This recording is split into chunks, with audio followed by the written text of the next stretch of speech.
ગુજરાતના અનેક ખેડૂતોની વારંવાર ફરિયાદ મળ્યા કરે છે કે ખેડૂત જ્યારે બીજું કોઈ ખાતર લે તો ફરજિયાત રીતે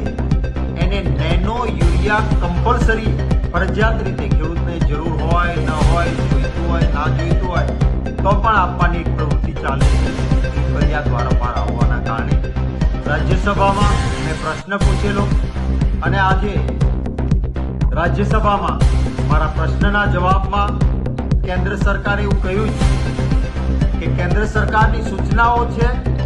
કે ફરજિયાત રીતે નેનો ખાતર ન આપવું, સબસિડીવાળું ખાતર જોઈતું હોય તો નેનો ફરજિયાત લો, આ યોગ્ય નથી।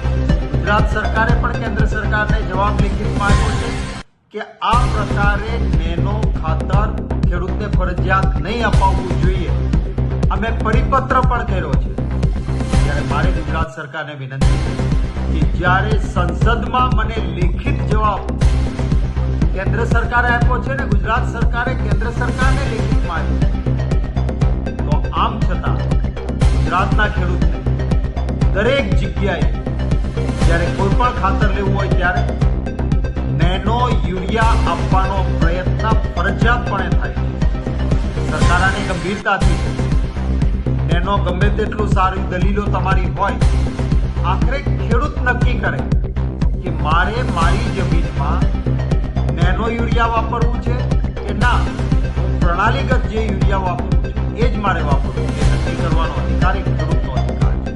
છે। જ્યારે મને સંસદમાં સ્પષ્ટ રીતે જવાબ મળ્યો છે ત્યારે ગુજરાતના કોઈ પણ ખેડૂત ફરજિયાત રીતે નેનો યુરિયા આપવાની જે પ્રવૃત્તિ ચાલે છે એને કડક હાથે બંધ કરવા માટે ગુજરાત સરકાર કામગીરી કરે તેવી હું આશા રાખું છું અને માંગણી પણ કરું છું અને ખેડૂત મિત્રોને પણ વિનંતી કરું છું કે અનેક મુશ્કેલીઓ વચ્ચે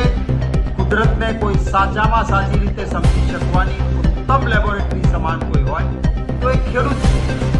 તો શા માટે આ ભારતીય જનતા પાર્ટીની સરકાર બીજું ખાતર લેવું હોય તો ફરજિયાત નેનો લેવું જ પડશે,